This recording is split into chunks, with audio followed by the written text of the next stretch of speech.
With more than 90% of the tables scrutinized, option of I approve Constitutional Convention achieves 78% of support in Constitutional Plebiscite Chile 2020. In the United States, the New York voters headed to the second day of early voting for the presidential election. Armenia and Azerbaijan have again agreed to respect a humanitarian ceasefire in the conflict over the Nagorno-Karabakh region.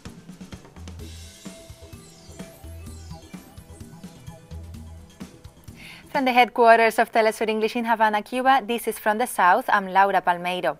After Election Day in Chile, the country's electoral service recorded that the approval of the plebiscite for a new constitution had a support of 78%, corresponding to the 97% of the polling stations counted.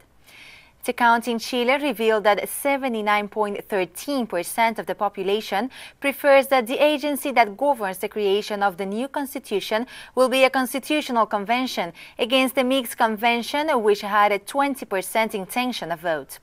The electoral body explained that citizen participation was bigger than 7,300,000 people, with more than 99% of valid votes.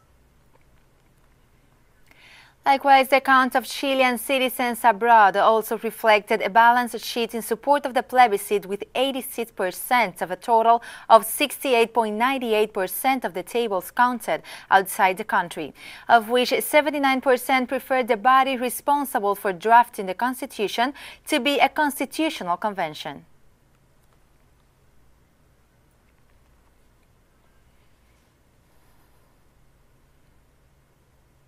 And Chilean President Sebastián Piñera noted that democracy had triumphed in the country following the results of Chile's constitutional referendum held this Sunday.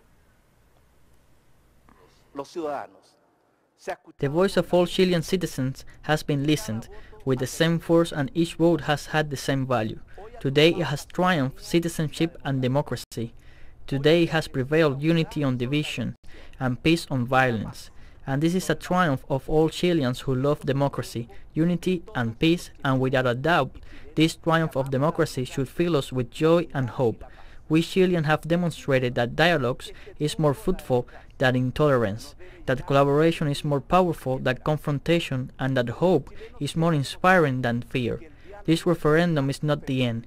It is the beginning of a path, which together, all of us, will have to travel to agree on a new constitution for Chile. And COVID-19 cases in Colombia have reached 1 million, becoming the second Latin American country to reach the figure in less than a week.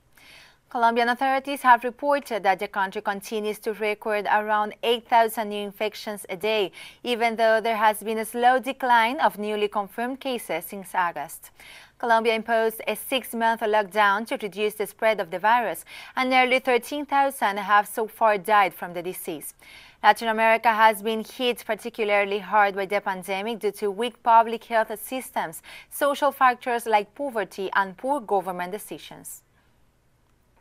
It was not only reaching 1 million.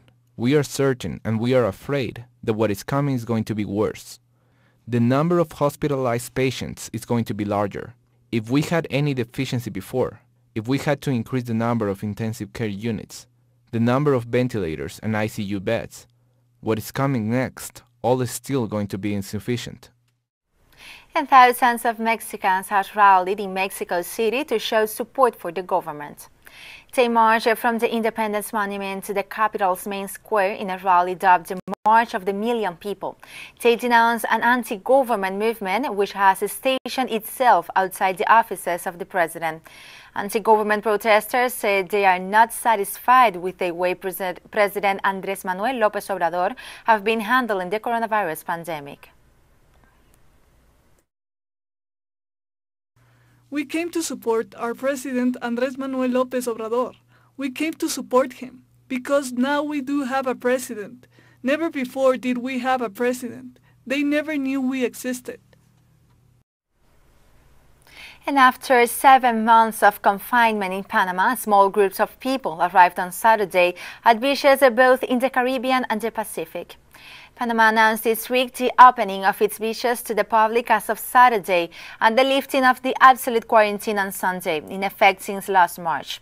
The country has maintained a stable rate of infections and deaths from COVID-19, but specialists warned that the reopening of activities could lead to a resurgence of the disease.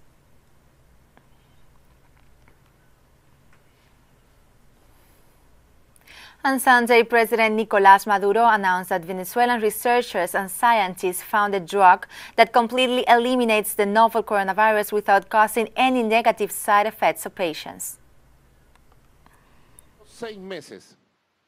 This study lasted 6 months, resulting in the 100% elimination of the COVID-19 virus without any kind of toxicity that affects healthy molecules to cause negative side effects. This means that Venezuela has achieved a medicine that completely eliminates the coronavirus. Also, the Venezuelan president gave a positive balance on what was the electoral simulation this Sunday, preparing for the parliamentary elections for December 6. I don't know if in any other countries in the world so many audits are made on the electoral system. I believe that never in any other place. This is made so that people become fully familiar and more comfortable with the acts of voting.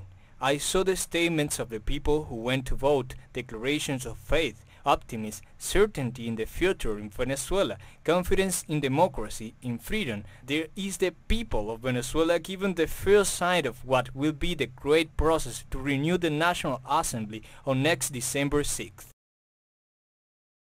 In addition, the president of the CNE stated that the polling station had the logistics protocols so that citizens will be familiar with the electoral process. A national support center was established, as well as 24 fast service centers at the regional level, with the support of quarantine support to all the technical and logistic issues registered for the simulation, solving all registered issues, but the most important aspect is that allow voters to become familiar with the new technological electoral solution. The response has been massive, and this shows the will and democratic vocation of the Venezuelan people. And we'll be right back after this, a very short break, so don't go away.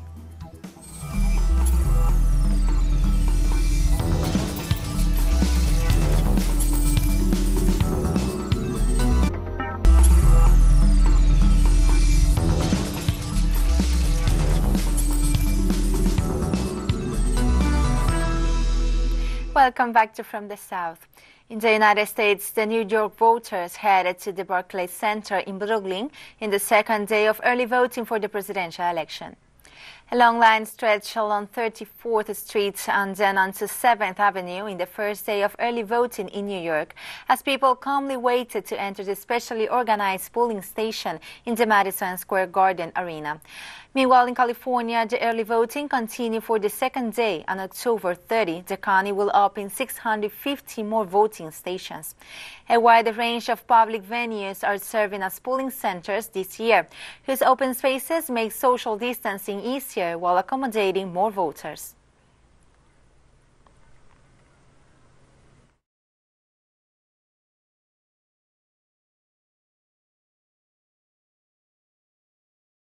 Today we came to vote to make our voice heard about the upcoming election, and we love the Lakers, so what better way to honor Kobe and honor our civic rights than to come here to the Staples Center to make our voice heard. I'm a student in college right now at American University in Washington, D.C., and this was my first time voting, and since I'm in virtual school, I got to come and vote with my parents. And Spain has declared a second nationwide state of emergency and ordered an overnight curfew across the country in hopes of stemming a resurgence in coronavirus infections. The government imposed an 11 p.m. 6 a.m. curfew, but regional leaders will have authority to set different hours for it, close regional borders and limit gatherings to 6 people who don't live together. We, therefore, approved once again the state of emergency because it is the most effective way to slow down the contagion curve and keep the virus away. The battle we already know will be difficult, but with social discipline, with resistance, with unity, and with a spirit of victory, we will achieve it again. There is no general lockdown in this new state of emergency, but the more we stay at home and the fewer contacts we have, the more protected we will be, and the more we will protect our loved ones and the health of our society. We do not need to approve measures to oblige us to do what we need to do. We know what we need to do. Less mobility, less contacts, and the fewer possibilities the virus will have of infecting us. Therefore, let's stay at home as much as possible. The Italian government has imposed at least a month of new restrictions across the country to fight rising coronavirus infections. The last 2 days have seen daily new infections reach close to 20,000, and Italy still has Europe's second highest virus death toll after Britain at over 37,000. Bars, ice cream shops, pastry shops, and restaurants will close at 18:00 hours on all days, including holidays. After 6 p.m., however, they can continue to work for home delivery and takeaways. A maximum of 4 people can sit at a restaurant table. Unless there are larger families, it is forbidden to consume food and drink in public squares and streets after 18:00 hours. Gyms, swimming pools, wellness and spa centers will close, and also arcades, bingo halls, dance halls, amusement parks, and of course discos are still closed. Theaters, cinemas, concert halls also closed. This is a particularly difficult decision as well as others which have been taken. The world of culture has in fact been in great pain for months now. Museums are still open. That the measures will cost to bars, restaurants, gyms, and other activities will be much greater than any health damage that the population would suffer if these activities were to remain open. It's better to have this time a new lockdown for another 2 months. Many people complain about the closure of bars and restaurants from 6 p.m. It's better to close them from 6 p.m. Since they're not essential, than to shoot everything for 2 months. Ukrainians have voted in local elections under a new electoral code that decentralizes power from the government to local authorities. The polls are considered the most consequential local elections in Ukraine's modern history, with all local officials up for replacement and the new local governments being granted expanded financial and political independence from the central government. The new system also mandates that women occupy no less than 40% of local council seats. The vote has also been seen as an important test for President Volodymyr Zelensky, a former comedian who was elected in landslide in early 2019.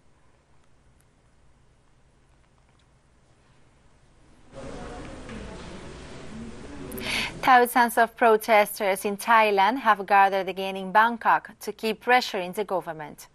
The rally were called on Saturday night after Prime Minister Prayut Chan-o-cha ignored the protesters' deadline to step down. The protesters' core demands also include a more democratic constitution and reforms to the monarchy. The protesters also say that Chan-o-cha, who led the coup in 2014 as the army chief, was returned to power unfairly in last year's election.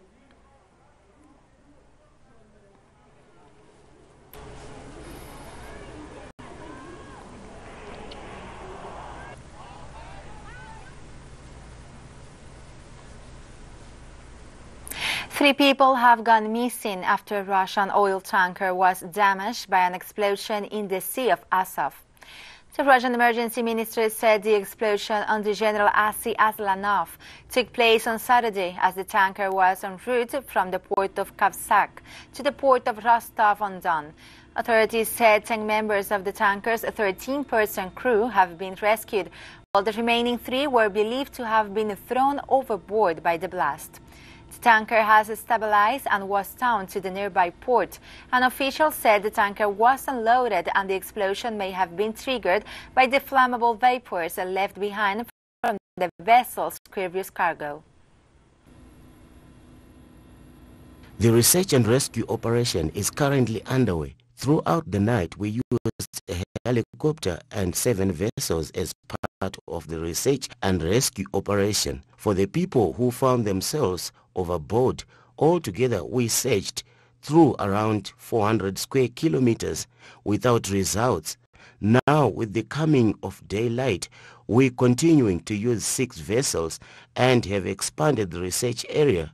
We are additionally using 2 M18 helicopters of the Emergency Services Ministry with rescuers on board.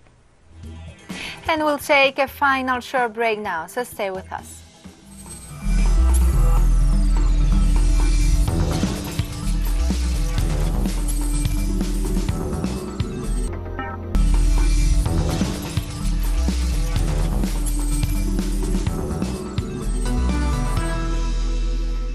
Welcome back to From the South. Armenia and Azerbaijan have again agreed to respect a humanitarian ceasefire in the conflict over the mountainous enclave of Nagorno-Karabakh, according to a joint statement from the U.S. State Department and the two governments. The truce will take effect at 8 a.m. local time on Monday, adding that U.S. Deputy Secretary of State Stephen Biegun met the foreign ministers of the two countries on Saturday.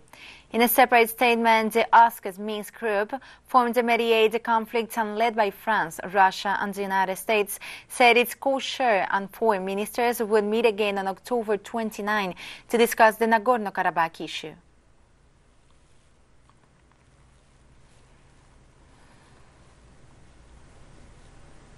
In France, Armenians and supporters of the Armenian community marched to demand the recognition of the independence of Nagorno-Karabakh. People marched towards the Ministry of Foreign Affairs in Paris as violent clashes between Armenian and Azerbaijani forces raged since last September. The co-president of the Coordinating Council of Armenian Organizations of France, Frank Papassian, stressed the Minister of Foreign Affairs that no one can be neutral when the state declares war to another one. We say to the Minister of Foreign Affairs that one cannot be neutral when it comes to a conflict with a state declaring war on another state. One cannot be neutral when a state violates the ceasefire that has been instituted by the international community. One must effectively take measures to support the state that is being attacked. One cannot be neutral. It is not possible. Neutrality means complicity. It is a battlefield where Armenia not only defends its rights to live on its own territory, it fights against all the jihadist militias, against the dictatorships that surround it, such as Turkey, such as Azerbaijan.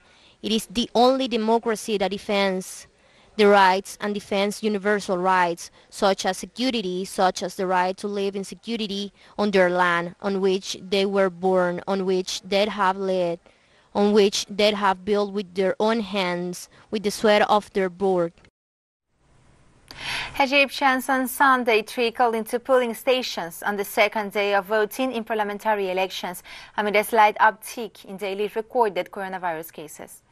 The vote is likely to produce a toothless House of Representatives packed with supporters of President Abdel Fattah el-Sisi that further rubber stamps his policies, leaving the former military general with almost unkicked powers. Polls closed on Sunday at 9 p.m. local time, and elections authorities immediately began counting ballots. Official results of this stage are expected later this week, and the second stage is scheduled for November 7-8 in the country's 13 other provinces, including the capital Cairo and the restive Sinai Peninsula.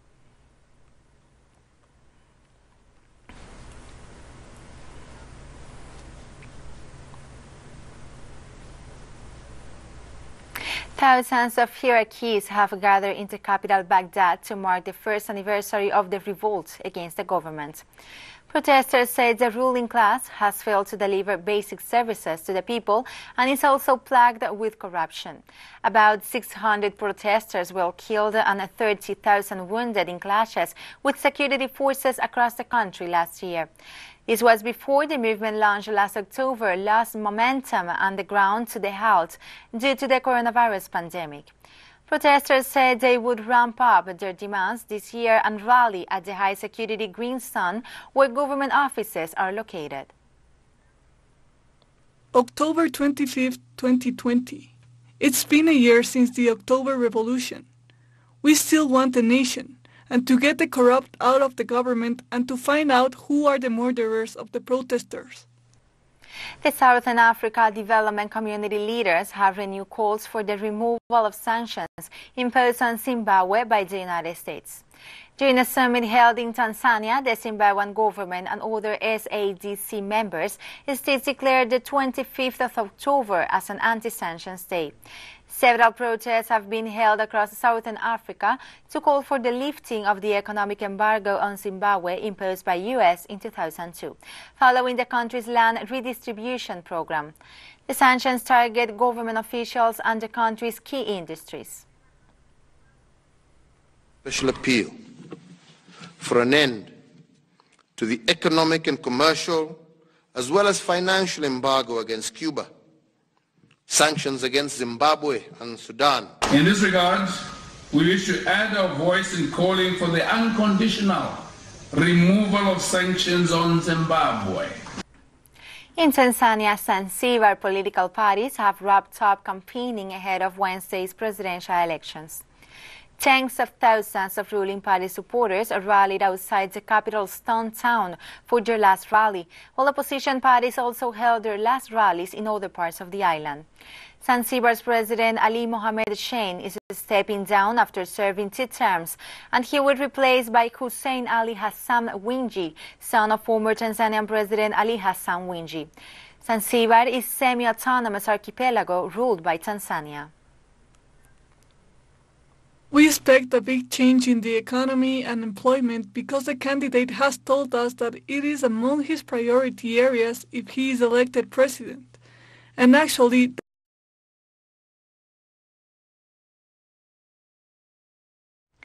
And we have come to the end of this news brief.